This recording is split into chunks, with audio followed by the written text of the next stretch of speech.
You're hanging with Josh Hennig on 97.3 ESPN FM. I want my picks back. I want David Putney. And on the 97.3 ESPN mobile app, powered by First Bank of Sea Isle City. All my picks back, and I want David Putney just because I feel like it. You're out of your mind. Yeah, I am. Haven't I proved that already? Streaming live on YouTube, Instagram, and the X platform. Josh Hennig back here in the Dr. Squatch Studios on 97.3 ESPN. We'll check back at the text board in just a bit at 609-403-0973. But right now, next Saturday, we will be back in Sea Isle City for the Make the World Better Pickleball Tournament, Connor Barwin's foundation, and to talk more about the event and much more. Jesse Rendell is joining us. He is the executive director, and he's here in the Dr. Squatch Studios on 97.3 ESPN. Jesse, appreciate you jumping on today. How's it going? Good, Josh. How are you? It's great to be back talking to you again about the tournament this year. Very excited about the event coming up next week. What's going on? Well, it's interesting because, this area, they love the Eagles. And I feel like, a guy like Connor Barwin, it's amazing that a guy like him, the man wasn't even playing on the Super Bowl teams, but people see him after winning the championship this year. And I've heard people telling him, yelling at him, go Birds, right? Being like, so excited they won a championship. And he's just part of the front office now, right? So it's like, It's amazing the passion people have in this area for the Eagles. And I think that's parlayed into what you guys are doing with the Make the World Better Foundation. Yeah, I actually feel great for Connor. Anybody who followed his career knows that he actually left the Eagles right the year before they won the Super Bowl, and then he left the Rams. He went out to the Rams for 1 year, and then he left them, and they won the Super Bowl. So he never got the chance to play in that game. But having worked closely with Connor and become a friend of his and just known him for so long, watching how hard he works for the Eagles on a day-to-day basis in his role as director of player development, getting that Super Bowl, I'm sure it wasn't like being on the field, but it was close. There's actually a clip from the Super Bowl after, I believe it was the dagger, where he pushes Nick Sirianni and almost levels him on the field. So, Connor was there for every second of that. I know how hard he worked to get that. And so I felt like it was a special moment for him, considering how close he had come as a player and as a Philadelphian, since he's really become one. Now, Jesse, people obviously will know your name, Jesse Rendell, because of your father, right? So, tell folks about how you got involved with Connor Barwin's foundation. Right. Well, I do understand that sports fans might know me from my father, former Mayor Ed Rendell, who was a longtime sports analyst, if you can call it that, on Eagles Post Game Live. But I'm hoping maybe your listening audience knows me. If you'll notice, I'm wearing the Heritage Surf polo here. My first job was at Heritage Surf and Sport in Sea Isle City.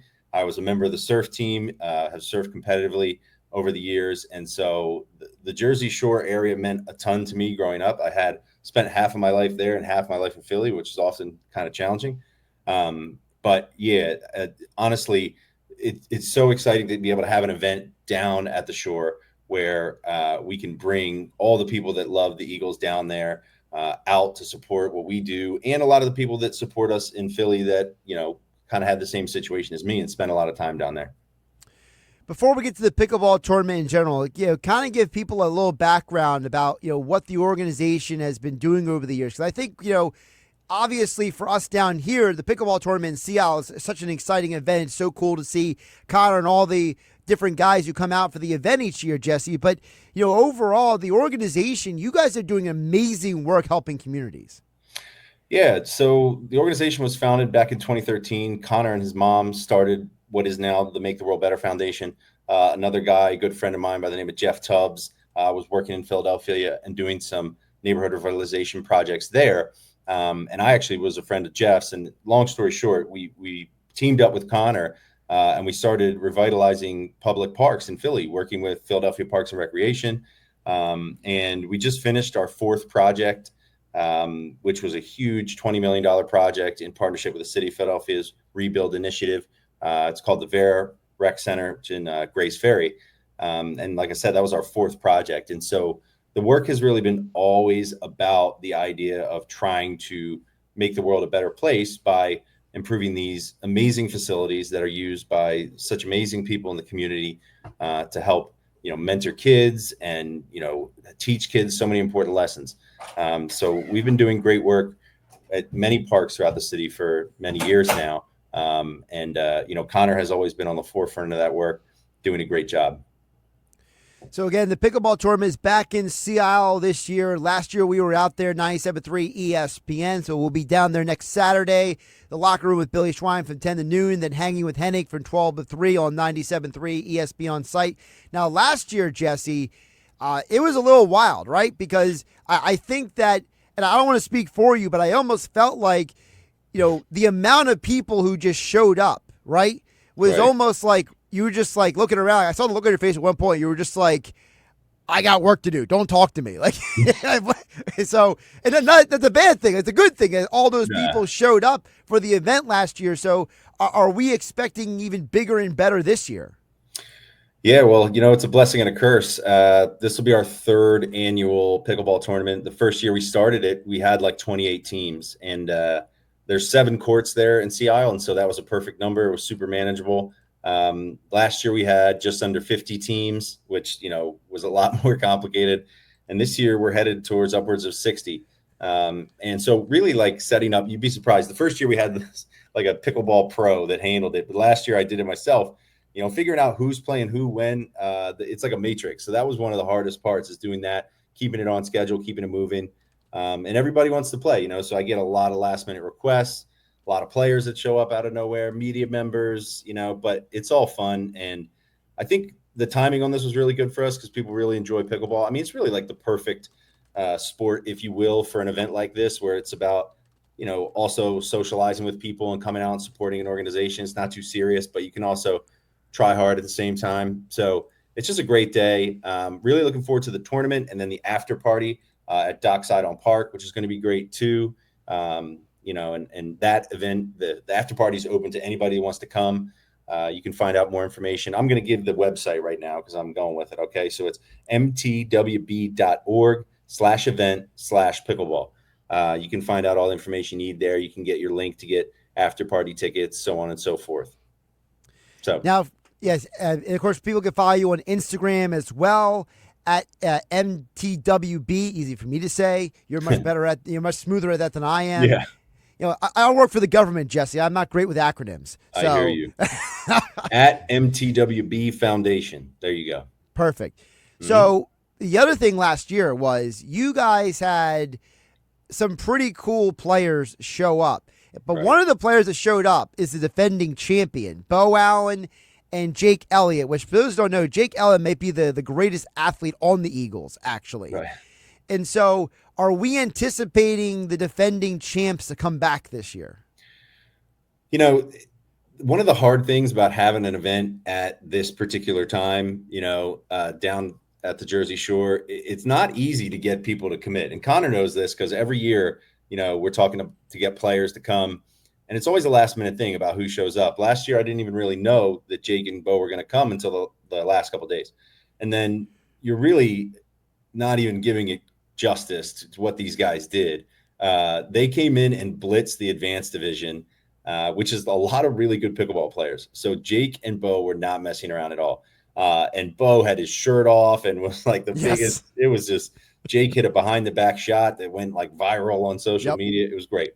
I couldn't have asked for a better situation for the event. This year, my understanding is that Jake is definitely coming. I'm not sure if Bo's coming, so I don't know if he's got a new teammate up his sleeve or what his plan is. Interesting. And we've got a variety of different players and even some media personalities that are scheduled to come, but it's always, like I said, up to the last minute. You never know what you're going to see at the tournament. The first year, the tournament ended with Connor and his wife, Laura, playing Jason Kelsey and Kylie Kelsey, right? So, and that was just before Jason kind of went to the next level. But, you never know what you're going to see. And at the same time, it's about supporting a good cause. We're trying to raise as much money as we can because the money that we raise at the tournament is going to go directly to, supporting our operations and, doing the next park revitalization that we're going to do. So we hope that people want to come out because they're supporting a good cause and because it's fun.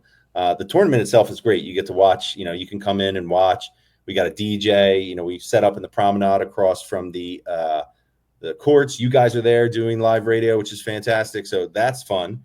And then the after party is always a great time because everyone gets to let loose a little bit. Dockside is great. We're going to be out on the dock. We got a DJ there. We're going to have an awesome raffle and auction. And I'll just plug a couple things there. My Sure. buddy Brian Heritage is always nice enough to give us a surfboard, so we give a surfboard away every year. Dave Spadaro, MTWB board member and Eagles insider, is auctioning off another training camp package. And I happened to be at training camp last year when the family that won was there. And I'm telling you, cool. Dave takes you around and he gives you like a great tour. It is not just like hanging out at the training camp. So, a lot of fun components of it. And it's just great. I enjoy doing it because it brings together everybody that I love in Philly, people down the shore. It's a fantastic event. Well, if Dave's wandering around on next Saturday, I'll have to grab him and bring him over to the table to have him jump on, because we are the Eagles radio affiliate down here in South Jersey, 97.3 ESPN. Jesse, speaking of Philadelphia, you also have the YouTube show City Pigeons that you're a part of. Selfishly, I watch just because it's just entertaining. I mean, it doesn't even matter what you guys say half the time. But tell folks about that project, because that's a hilarious shtick you guys got. I'm glad you asked about that, because I was actually, I've been in and around this business long enough to know if you tune in a little bit, to the show you're going to be on, it helps with conversation. So this is a side tangent, but I tuned in and I was listening to the interview with Marcus Smith, and I'm sitting here in a Marriott in Pittsburgh, where I've been since Wednesday. I'm at my son's baseball tournament. And today we had a game at 8:00. And we don't know if we have another game. We might play tomorrow. I don't know when I'm coming back to Philly, let alone getting down to the beach. And I'm just thinking, I'm listening to Marcus Smith. I'm keeping it positive. You know what I mean? He's right. I mean, it's all about positive thoughts. So I'm trying to stay positive here in the Marriott in Pittsburgh. But no, City Pigeons, a couple years ago, just wanted to do something with friends. I've always been, like I said, kind of in and around the sports media. My dad obviously was involved for many years. So we just started up a podcast, but really it was more about a group of friends coming together, and we get together roughly once a week. It gets harder and harder with the baseball schedules and everybody having, actual things to do. But luckily our wives let us get together and have fun with that. We got a spot in Philly that we record our shows. So, and I just tap into the network and bring on guys that are, from the Philly sports media. Connor's been on, whatever, anybody that wants to come on and talk. And we just goof around. I got a couple really good, funny characters with me on it. And, as doing these things it's a labor of love. It's not easy, but, you're a pro here doing it every day. And I think this is a new show for you, right? 12 to 3. Yeah. So this is the first Hanging with Hennig. I was actually on Saturdays from 2016 to 2021. Okay. And then I was doing the daily show for a while, and now we're shifting into a new media tier, I guess you could call it, where as you see, I got a laptop next to me. Yeah. I'm doing everything myself over here. So, but like you said, it's a labor of love, right? Absolutely. Well, congrats, and I'll definitely be tuning in when I'm down. But anyone wants to check out City Pigeons, it's just City Pigeons Podcast. Check it out at City Pigeons Pod, social media.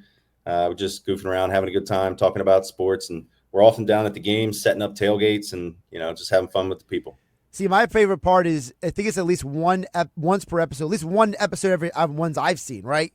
You guys say at some point, all right, guys, make sure you actually lean into the mic so we can hear you. Exactly. I always laugh when you do that, because it's just like you're like the voice of reason, just like interjecting back into the middle of the chaos. Well, I made a mistake. We started with 3 guys, and now we have 6 somehow. And I just kept bringing people into the fold, and we'll be sitting in different areas. And the guys still don't understand when they turn to talk to me that they're not talking into the microphone. And we've been over it. But these guys, I love them. They don't watch a lot of tape. They're not paying much attention. They're just having a good time, and we love it. We just wanted to shoot from the hip. But if they could talk into the mic, very helpful. Yeah, very helpful. Very helpful. Really quick, before I let you go, I got to get your thoughts, because Eagles, we mentioned 2 championships in the last 8 years. Did you ever think, as a Philly sports fan, that you would see this? Man, it feels weird. I'm going to be honest with you, because I just felt like I identified as a completely anxious, neurotic, oppressed fan that had only had my heart totally ripped out over and over. I've had this moment over the past couple of weeks, because football tends to kind of go away. The football season lasts longer when we go to the Super Bowl, obviously, but you don't think about it as much. And then every once in a while, I'll just think, oh my gosh, the way that we won that game was so dominant. And by the way, I'm out here in Pittsburgh, you know what I mean? I'll give you a funny anecdote. I'm in the bathroom. I went to the Pirates game last night. By the way, that's the most beautiful stadium. I mean, I really do wish we had a downtown stadium. And look, the arena thing with the Sixers wouldn't have been the same. I'm talking like, skyscrapers out right field, on the river. It's fantastic. If you get a chance, definitely go check out a game. Like if Phillies are playing, you should go check out a game. But I'm in the bathroom and a guy comes in. They're playing the Rangers. The guy comes in. He goes, "You think we're going to come back?" And I go, "Buddy, I'm from Philly." And he goes, "Oh." He goes, "Well, I do have respect for you guys and how you won the Super Bowl and this, that, and the next." I said, "Oh, thanks." I said, "All I got to say is go Birds." And he's like, "Oh, man," so look, it's great. It feels great to know that we won that game and the way we won it. It just feels validating. Like we don't have to kind of winning the first one was fantastic, get the monkey off our back, but it just feels like legit now, like we have respect. Which is kind of what we always wanted. But now that we have it, it feels weird. So, look, I'll take it. I'm very excited about watching them put the banner down with the Cowboys. That's going to be great. I know the City Pitches crew will be out there all day getting ready for that. So we're just excited about this year coming up. Excited to be a Birds fan. It's a good time to be a sports fan in Philadelphia. Yeah, that ballpark is amazing in Pittsburgh, but that organization is run by an idiot. So, I mean... Well, I'm sitting there. I didn't even know. I look up their record. There's 16 games under 500, right? Yeah. And they're doing all the intro stuff. And I'm just like, how do you get excited about this? And I just can't imagine. Now, granted, we had so many years without the Phillies making the playoffs. Yep. I think in Philly, we just kind of sadly, we just kind of tune it out a little bit, not completely, but the excitement isn't there. But yeah, I was just sitting here thinking, man, we got the Phillies that have been so competitive and looking great after last night. The Eagles have done what they've done. I don't want to get into Sixers, but at least they've been relevant, Right. So as I'm sitting there, I'm just thinking, gosh, can you imagine being a fan of this organization? And everywhere I looked, there was an NL, division championship sign of some kind. So I felt kind of bad for them. But the Phillies got to get one. All right. The Phillies got to get one. This is crazy. Yeah, well, we need Dombrowski to make a move or two at the deadline. That's what it comes down to. Because, I've said numerous times, Jesse, here on 97.3 ESPN, Dombrowski needs to get off his perch, stop telling us how great he is at building a roster and how the team is talented. And remember the comment last year, we have plenty of all-stars. Well, you obviously don't have enough because you haven't won a championship, right? So he's got to get off his high horse and get to work. Well, where did the all-stars get you, right? And I don't think, do they have anybody that's going to make the all-star team this year after having 7 last year? They'll probably have 3. I think they're going to have 3. Okay. I think Turner might not be a star, but he'll get in for sure. Late push. Yeah. And then, Wheeler and probably Sanchez will probably be the 2 pitchers. Yeah, Sanchez has done well. Well, yeah, it's been tough. This team's just killing me looking like, 1 week it's like forget about it. The next week, Yep. Absolutely. I just can't take it, but I can't. I heard a stat earlier that said when the Rangers won the World Series, they lost 10 games in August, right before they won the World Series. So I don't know if it matters at all. Like just get in, and then don't go absolutely cold and have your bullpen fall apart. Two things that I'm very worried about as we speak. But what are you going to do?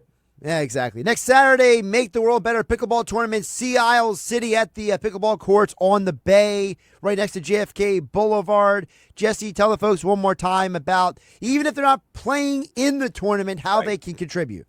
Well, I'll say this. Although we don't have any individual teams left, we will still take sponsors up to the last minute. So if you're hearing this and you're interested, you can reach out to us at theteam@mtwb.org. That's the general email that will get us. And you can still purchase after party tickets, all of which are very helpful for us in terms of raising money.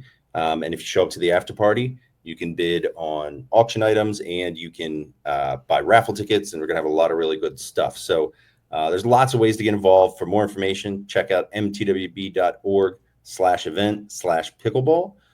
That's where you can find all the info, and we want to see as many people out there as possible. It should be a great day. Hoping for good weather. Looks good right now so far, so ready to rock.